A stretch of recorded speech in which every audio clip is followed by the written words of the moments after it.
एना नाचै छ डीजे पगोरी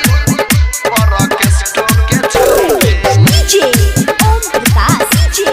अभी आप सुन रहे हैं आर रिकॉर्डिंग स्टूडियो से बाजे छ डीजे भ जाय छ बता गए कोमल जवानी छौ एना नहीं लागे एना नहीं लागे एना नहीं लागे बजे छे डीजे भ जाय छ बता गए कोमल जवानी छौ एना नहीं लागे सुनते गाना आबै छ तू दौरी गए एना नाचै छ डीजे पगोरी छ फेल ऑर्केस्ट्रा के छौरी एना नाचै छ डीजे पगोरी छ फेल ऑर्केस्ट्रा के छौरी एना नाचै छ डीजे पगोरी छ फेल ऑर्केस्ट्रा के छौरी एना नाचै छ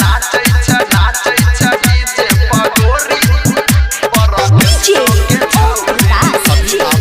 सुन रहे हैं आर रिकॉर्डिंग स्टूडियो से हाँ नहीं जानी नाचे छ तू के करा बोली पर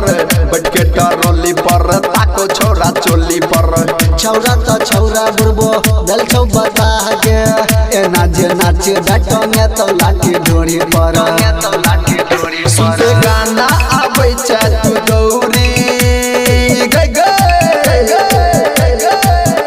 एना नाचै छ डीजे पगोरी छ फेल ऑर्केस्ट्रा के छौरी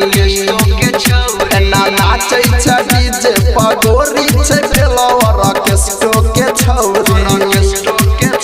एना नाचै छ डीजे पगोरी छ फेल ऑर्केस्ट्रा के छौरी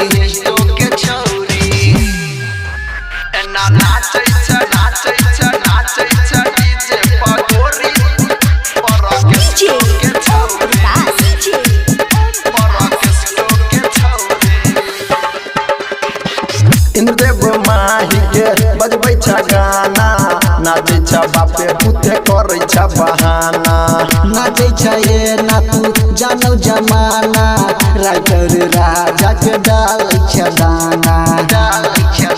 सुनते गाना आबै छ तू दौरी गए